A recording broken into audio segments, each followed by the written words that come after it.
नमस्कार दोस्तों, आज के हिंदी टारगेट में आपका स्वागत है। आज हम बीएड एग्ज़ाम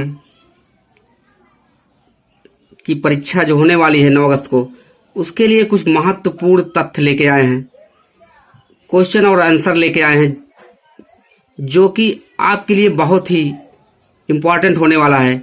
वीडियो को पूरा देखिए, आपको ज़्यादा से ज़्यादा नंबर मिलने वाला है, क्योंकि पूरे हिंदी में जितने 50 क्वेश्चन आते हैं उनका पूरा सार लेके आया हूँ, पूरे टॉपिक से क्वेश्चन लेके आया हूँ। वीडियो को पूरा देखिए, आपको पूरी की पूरे जितना वीडियो में जितना हम क्वेश्चन बनाए बस इतना आप रख लीजिए, आपको पूरी तरह से सफलता मिल जाएगी, ये मेरी गारंटी है। तो चलिए देखते हैं कौन कौन से प्रश्न हैं। तो इससे पहले मेरे चैनल को सब्सक्राइब कर दीजिए, लाइक कर दीजिए, बेल आइकन को दबा दीजिए, ताकि जितने भी आने वाली वीडियो आपको मिलती रहे। तो चलिए, सबसे पहले क्वेश्चन, हिंदी का किस भाषा परिवार की भाषा है? तो हिंदी भारोपीय भाषा है, भारोपी परिवार भाषा। हिंदी की आजजननी संस्कृत कहा जाता है। भाषा की सबसे छोटी इकाई ध्वनि, अगर ध्वनि नहीं ऑप्शन में तो वर्ण, ध्वनि या वर्ण दोनों बात वही है। स्पर्श व्यंजनों की संख्या 25 होती है। अंतस्थ व्यंजनों की संख्या 4 होती है, यार अलावा उस व्यंजनों की संख्या 4 होती है, तीनों सा हा इसमें नहीं है, लेकिन हम बता दे रहे हैं। अर्ध स्वर है जो आने वाला है, या लुंठित होता है, लुंठित स्वर रा को कहते हैं, पार्श्विक ला को। वर्णमाला किसे कहते हैं? वर्णों के व्यवस्थित समूह को। नासिक के व्यंजन होते हैं वर्ण का 5वां अक्षर हर वर्ग का, या यमंगर्णम। स्वरों की संख्या कितनी होती है? 11 होती है। स्वरों की संख्या 11 होती है। इससे ज्यादा आपको नहीं पूछा जाने वाला है। आगे देखिए, आपसे संधि में पूछ सकता है। तथ्यों, तथ्यों का संधि विच्छेद तथा धन्यो होगा वृद्ध संधि। अगर 2 मात्रा ऊपर लगा है, आय का मात्रा है तो वृद्ध संधि, औ का मात्रा है तो आय और औ का मात्रा वृद्ध संधि, ए और ओ का मात्रा गुण संधि में होता है। देख लीजिए, बनौषधि, बंधन, औषध, वृद्ध संधि। भुआदि, प्रत्येक, यद्यपि, ये तीनों यण संधि के उदाहरण है।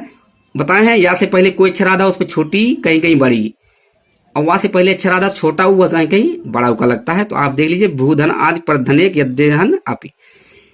पवन, पोधन, अन्न, शयन, सेधन, अन्न, ये जो आपका है आयाद संधि का है। तो बीच में बताए हैं, इसमें 3 अक्षर का ज्यादातर रहता है। बीच में या तो वा अगर मिल जाए, 3 अक्षर का है, ऊपर नीचे मात्रा नहीं लगा तो जान जाइए लगभग क्या है आपका आयाद संधि है। अलंकार में चलते हैं। तो अलंकार 2 प्रकार के होते हैं, शब्दालंकार, अर्थालंकार। तो चलिए देखते हैं। तरन, तनुजा, तरतमाल, तरुगर, बौछाए, अनुप्रास अलंकार एक ही वर्ण की आवृत्ति बार बार होती है। काली घटा, घमंड घटा, तो यमक अलंकार है, बहुत बार पूछा गया, तो ध्यान से पढ़ लीजिए। घटा घटा 2 बार आया है, यानी एक शब्द के जहां पर एक ही शब्द 2 बार आया, दोनों के अर्थ अलग अलग हो, वहां पर ये होता है काली घटा का घमंड घटा। फिर 3 बेर खाती थी, 3 बेर खाती थी, ये भी बहुत बार पूछा गया है। उर्मिला उर्मिला विदा करो, अब समय नहीं है रोने का, ये भी पूछा गया है। और जगती जगती की मुख पास, कनक कनक सौगुनी, तो 100 बार पूछा गया है। मेरी भव बाधार और राधा नागर सो श्लेष अलंकार है, इसमें भी। और एक और पूछा जाता है, चिरंजीव जोरी जुरे, तो दोनों आप एकदम याद कर लिए, श्लेष अलंकार। बिन पग चले सुनी बिन काना, इसमें विभावना अलंकार है, तो बिन शब्द आ जाए तो विभावना अलंकार होते हैं। अब देखिए, अलंकार की कुछ पहचानने के ट्रिक हम बताए हैं आपको। उपमा अलंकार अगर आता है तो उसमें सी, सरित, समान, जैसा, तैसा, ज्यों त्यों, सम, अगर ये शब्द आता है तो आपका उपमा अलंकार है। उत्प्रेक्षा का क्या पहचान है? उसमें 6 शब्द हैं, जन, जानो, जनो, मन, मानो, मनो, ये 6 शब्द अगर आते हैं तो आपका उत्प्रेक्षा अलंकार। संदेह अलंकार पहचानने की ट्रिक क्या है? उसमें या कि कह दो अथवा, अगर ये आता है तो आपका संदेह अलंकार। विभावना का पहचान क्या है? अगर बिन शब्द आता है तो आपका विभावना अलंकार। जहां पर तलवार उलवार की बात आ जाए, ललकार की बात आ जाए, वहां पर वीर रस होता है। जहां पर क्रोध और गुस्से की बात आ जाए, वहां पर रौद्र रस होता है। ओ सॉरी, रस नहीं, अलंकार बता रहे हैं। तो चलिए देखिए, अब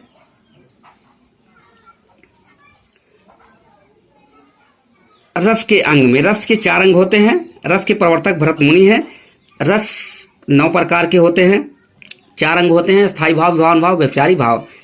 अब देखिए, यशोदा शिशु के मुख में सकल विश्व की माया, तो ये अद्भुत अलंकार और अद्भुत रस है। यानी अद्भुत क्या है? मुख में क्या है? सकल विश्व की माया दिखाई दे रहा है, तो इसको आप रट लीजिए, कई बार पूछा गया है। एक और अजगर ही लखा, एक और मृग राज, भयानक रस है। एक और अजगर, एक और मृग, तो क्या हो, आप ताली बजाएंगे, वहां भाग जाएंगे डर के मारे। तो ये क्या है? भयानक रस है।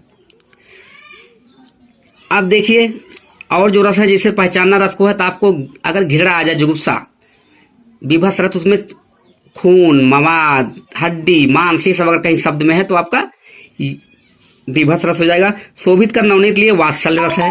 तो वात्सल्य रस आप जानते हैं, जहां माता और बच्चे का प्रेम का वर्णन होता है वहीं वात्सल्य रस होता है। यशोदा हर पालने में झुलावे, मलरावे, खिलावे, सब क्या है? वात्सल्य रस है। किस रस को रसराज कहा जाता है? श्रृंगार रस को। तो आप देख लीजिए श्रृंगार कैसे लिखा है, श्रृंगार शुद्ध वर्तनी में है। संचारी भाव की संख्या 33 होती है। के बारे में चलिए थोड़ा छंद के बारे में देख लेते हैं। तो छंद के प्रवर्तक आचार्य पिंगल हैं। छंद कितने प्रकार के होते हैं? छंद 3 प्रकार के होते हैं, आप लोग जानते हैं। सम्मात्रिक, मात्रिक, वर्णिक, मुक्तक। मुक्तक छंद के प्रवर्तक निराला जी हैं। नहीं पराग, नहीं मधुर मधुर, नहीं विकास यही काल। इसमें आपका अली कली सो बाधे आगे कौन हवाल, इसमें आपका दोहा छंद है। 13 और 11 पर मात्रा लगता है और लास्ट में गुरु का आना अनिवार्य है। किसका आना? गुरु का आना अनिवार्य है। गुरु और लघु का, पहले गुरु आएगा फिर लघु, दोनों साथ में रहेंगे। मूक होय वाचाल पंगु गिरिवर छंद है। तो ये कई बार पूछा गया है। सोरठा अगर नहीं आता है तो रट लीजिए, सोरठा उसी का उल्टा होता है। 13 और 11, 11 और 13।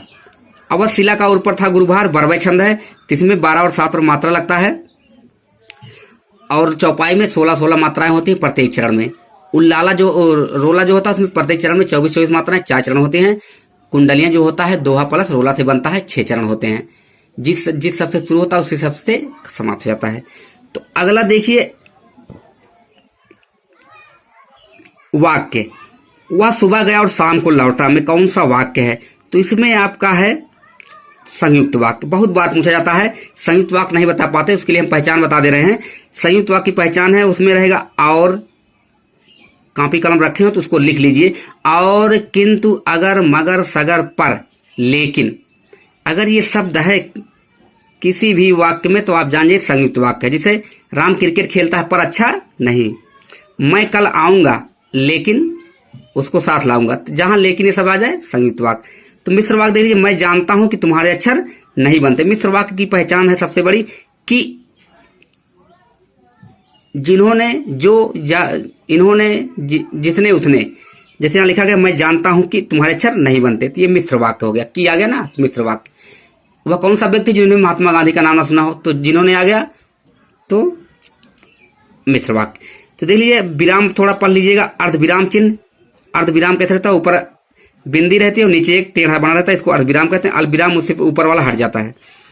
पर्वत के पास की भूमि को उपत्यका कहते हैं। गुरु के समीप बैठने वाला अंतेवासी होता है। बहुत बार पूछा गया, इसको रट के जाइए दिमाग में, पर्ची लेके मत जाइएगा। किसी के उपकार को ना मानने वाला कृतज्ञ होता है, किसी के उपकार को मानने वाला कृतज्ञ होता है। पौ 12 का होना, खूब लाभ होना। यहाँ 9, 2, 11 भाग नहीं जाना। पौ 12 का मतलब खूब लाभ होना। सब्ज बाग दिखाना का मतलब होता है बड़ी बड़ी आशाएं दिलाना। तो आप लोग जान रहे हैं सब्ज बाग दिखाना, मोदी जो इस समय दिखा रहे हैं सब ये कर देंगे वो कर देंगे, वही बड़ी बड़ी आशाएं दिला रहे हैं। सब्ज बाग दिखाना मतलब ये नहीं कि हरी हरी सब्जियां दिखाना। अक्ल का पुतला होना तो बहुत बुद्धिमान होना, मूर्ख नहीं होना। अक्ल का जब दुश्मन रहेगा तब मूर्ख होना। जो समझ में ना आए उसको लिखते रहिए। पूरा हम वीडियो में बता दे रहे हैं, दिखा दे रहे हैं, आप पूरा नोट कर लीजिए। पूरा 2 दिन समय है, आज रात कल रात पूरा रट लीजिए। बात साइकिल गठरी में लिंग है, तो आप अब लिंग देख लीजिए थोड़ा कैसे है। लिंग कैसे पहचाना जाएगा तो हम उसको बता रहे हैं। इसमें स्त्रीलिंग है। आपको लिंग पहचानने के लिए आपको वाक्य बना लेना। कोई भी शब्द आए तो उसको वाक्य बना लीजिए। जैसे आगे पंखा, पंखा चल रहा है, चल रही है, आपको बताना है। तो देखो कह रहे हैं चल रही है, चल नहीं रही है, पंखा चल रहा है। ट्रक आ रहा है, आ रही है, ट्रक आ रहा है, तो पुलिंग है। फिर इसके बाद लड़की जा रहा है, जा रही है, तो जा रही है। गठरी, गिर पड़ी, गिर पड़ा, गिर पड़ी। तो यानी वाक्य बनाएंगे तो अपने आप वो क्या है, स्त्रीलिंग पुलिंग बन जाएगा। इससे आसान आपको कहीं नहीं मिलने वाला है। देखिए अब इसमें पर्यायवाची जो है इसमें से रट लीजिएगा जो दिया गया है। कमल, हाथी, घोड़ा, समुद्र, तोता, कामदेव, जंगल, कुत्ता, गंगा, गधा, बिजली, मछली, भावरा, सरस्वती। इसमें से कोई रट लीजिए, आपको मिल जाएगा। समास थोड़ा देख लीजिए। समास में बीणा पाण, चंद्रशेखर, खगेश में समास है बहुब्री। तो आपको 2-3 समास ज्यादा पूछा जाता है। चौराहा कई बार पूछा गया है। नवरात्र, सप्ताह, अष्टाध्यायी में कौन समास? द्विगु समास है। ठीक। अव्ययी भाव में आप लोग जानते हैं प्रत्यय उपसर्ग वाला है तो अव्ययी भाव हो जाएगा। संज्ञा के प्रकार, तो संज्ञा 3 प्रकार के होते हैं। जाति, व्यक्ति, भाव।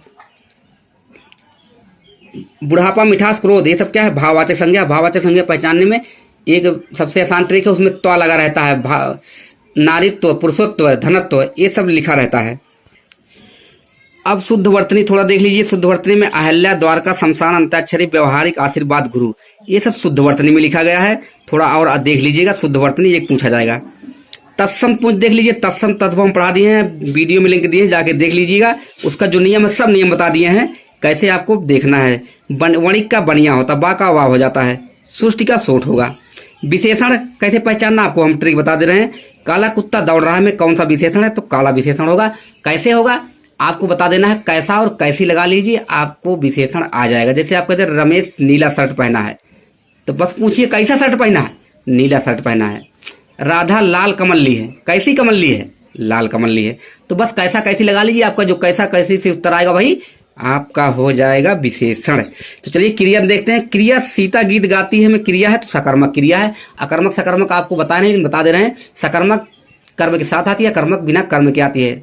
सकर्मक कब होगी, जैसे उसमें क्या लगा देना आपको है। अगर क्या से उत्तर मिलता है, सकर्मक नहीं मिलता है तकर्मक। जैसे कहिएगा राम ने साइकिल चलाया, तो राम ने क्या चलाया, साइकिल चलाया। सीता गीत गाती है, तो सीता क्या गाती है, गीत गाती है। मोहन ने खिलौना तोड़ा, तो मोहन ने क्या तोड़ा, खिलौना तोड़ा। तो क्या हो गया आपका सकर्मक। अकर्मक क्या है, सीता सोती है, तो क्या सोती है, पता नहीं। वह खेलता है, क्या खेलता है, पता नहीं, तो क्या हो जाएगा आपका अकर्मक। अब सर्वनाम देख लेते हैं। सर्वनाम 6 प्रकार के होते हैं। जो आया है सो जाएगा, संबंधवाचक सर्वनाम है। संबंधवाचक, निश्चयवाचक, यह वह ये वे रहता है। अनिश्चय में कोई कुछ, प्रश्नवाचक में कौन क्या, संबंध यहां आपके सामने लिखा गया है, और निजवाचक में आपका रहेगा आप। ठीक, अब देखिए वचन 2 प्रकार के होते हैं। एक वचन बहुवचन। वचन बनाना है, बहुवचन कैसे बनाना है। प्राण, आंसू, हस्ताक्षर, अखबार, ये सब रोम हमेशा बहुवचन में होते हैं। बाल, ये सब, और इसमें से ज्यादा प्राण और आंसू पूछा जाता है, इसको रट लीजिएगा। जिसे लड़का है तो बहुवचन बनाना है लड़के, रोटी है तो रोटियां, बोटी है तो बोटियां। काल 3 प्रकार के होते हैं। सीता जा रही थी, तो भूतकाल। आप लोग परीक्षा देने जाएंगे भूतकाल में, भविष्य काल में जाएंगे। किस काल में, भविष्य काल में जाएंगे। हम लोग वर्तमान काल में चल रहे हैं। अब्बे देख लीजिए। अब्बे 4 प्रकार के होते हैं। राम धीरे धीरे जाता है, इसमें क्रिया विशेषण है। तो अब्बे कितने प्रकार के, 4 प्रकार से। राम तेज तेज जाता है, तब भी क्रिया की विशेषता बताई जा रही है। प्रत्यय और उपसर्ग थोड़ा देख लीजिए। प्रत्यय जो होता है बाद में लगता है, उपसर्ग पहले लगता है। कोई मूल शब्द में से अगर प्रत्यय निकालेंगे, तो अगर प्रत्यय निकालिए मूल शब्द जो बनता है, तो उसमें वही प्रत्यय हो जाएगा। जैसे कि सामाजिक, सामाजिक में कौन प्रत्यय है, एक। मूल शब्द निकालिए समाज, एक प्रत्यय बचा, तो एक हो गया। दयालु, दया मूल शब्द है, आलू प्रत्यय हो जाएगा। उपसर्ग क्या है, उपसर्ग पहले लगता है, आदि में लगता है। पहले आदि प्रारंभ तीनों एक ही मतलब है। बदबू, बू मूल शब्द है, बद उपसर्ग है। इसी में खुश लगा दोगे तो खुशबू हो जाएगा। तमीज में अगर बद जोड़ दोगे बदतमीज होगा। तो ये सब उपसर्ग हैं। विलोम आप लोग याद कर लीजिएगा। सुधा का विलोम गरल होता है। आविर्भूत का तिरोभूत, आवाहन का विसर्जन। थोड़ा बोली में देख लेते हैं। बोली में क्या है, बोली में ब्रज खड़ी बोली किस हिंदी के अंतर्गत आती है, तो पश्चिमी हिंदी के अंतर्गत आती है। खड़ी बोली कौरवी बोली कहते हैं। पश्चिमी हिंदी के अंतर्गत 5 बोलियां आती हैं। हरियाणवी का दूसरा नाम क्या है, बांगरू है। साखी समद रामायणी के लेखक कबीरदास हैं। साकेत भारत भारती यशोधरा के लेखक मैथिली शरण गुप्त हैं। प्री प्रवास खड़ी बोली के लेखक हरिऔध हैं। प्री प्रवास हिंदी का प्रथम, खड़ी बोली का प्रथम महाकाव्य है। कामायनी ध्रुव स्वामी जयशंकर प्रसाद की रचना है। स्कंदगुप्त, चंद्रगुप्त, ये सब जयशंकर प्रसाद की रचना है। तुलसीदास अनामिका के लेखक निराला है। इनकी अन्य रचना है परिमल है, सरोज स्मृति है, राम की शक्ति पूजा है, कई रचनाएं हैं। अब देखिए अपभ्रंश के पहले का भी स्वयंभू है, हिंदी के पहले का भी सरापा है। तो सरापा सिद्ध में आते हैं। सिद्धों की संख्या 84 है, नाथों की संख्या 9 है, आलवारों की संख्या 12 है, और रामानंद के शिष्यों की संख्या 12 है। तो नाथ संप्रदाय पर तो गोरखनाथ है। यामा दीपशिखा नीरजन निहार के लेखक महादेवी वर्मा है। महादेवी वर्मा को यामा पर ज्ञानपीठ पुरस्कार मिला है। 2019 का व्यास सम्मान नासिरा शर्मा को मिला है। किसको, नासिरा शर्मा को मिला है, कागज की नाव पर। और प्रथम जो मिला है व्यास सम्मान वो रामविलास शर्मा को मिला है। प्रथम साहित्य अकादमी पुरस्कार 1955 से शुरू हुआ था। मैथिली शरण गुप्त को दिया गया हिम तरंगड़ीपन। 19 का ज्ञानपीठ पुरस्कार, साहित्य अकादमी पुरस्कार, हिंदी साहित्य अकादमी पुरस्कार दिए गए नंद किशोर आचार्य को छीलते हुए अपने आप को। अष्टछाप की स्थापना विट्ठलनाथ ने की थी। महिला आंचल अष्टछाप में 8 कवि हैं, 4 वल्लभाचार्य के शिष्य हैं, 4 विट्ठलनाथ के। वल्लभाचार्य में कुम्भन दास, सूरदास, परमानंद, कृष्णदास, बाकी जो बचे हैं उनमें हैं। महिलाचर में फणीश्वरनाथ रेणु का है। आधे अधूरे मोहन राकेश का है। हिंदी साहित्य का पहला इतिहास गाड़साज दासी ने लिखा है। सरस्वती पत्रिका के संपादक महावीर प्रसाद 1900 में है। ब्राह्मण पत्रिका प्रताप नारायण मिश्र का है। और जो कविवचन सुधा है भारतेंदु हरिश्चंद्र का है। ये थोड़ा याद कर लीजिएगा। तार सप्तक का समय 1943 में है। और दूसरे तार सप्तक का 51 है, तीसरे का 59, चौथे का 79 है। प्रयोगवाद के प्रवर्तक अज्ञेय हैं। संसद से सड़क का धूमिल है।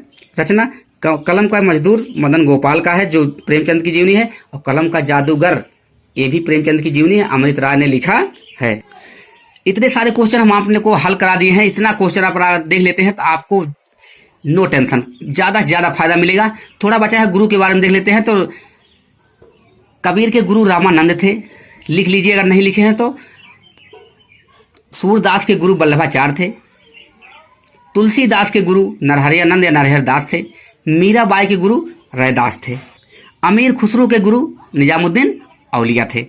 अमीर खुसरो जाने जाते हैं खड़ी बोली का पहला कवि कहा जाता है और उन्होंने पहेलियां मुकरियां दो सुखने लिखने के लिए विख्यात हैं। विद्यापति को आपने सुना होगा, बहुत पूछा गया है। देसिल बैना सब जन मिठा, ये विद्यापति की पंक्तियां हैं। उनकी रचना पूछता है विद्या किसको कहा जाता है? मैथिल कोकिल। विद्यापति को मैथिल कोकिल के नाम से जाना जाता है। तो आज के लिए इतना ही। जितना ही वीडियो में हम बताए हैं सारे वीडियो को चाहे शॉर्ट स्क्रीन लेके आप लिख लीजिए, चाहे रोक रोक के वीडियो, चाहे डाउनलोड करके आप पूरा वीडियो देख लीजिए।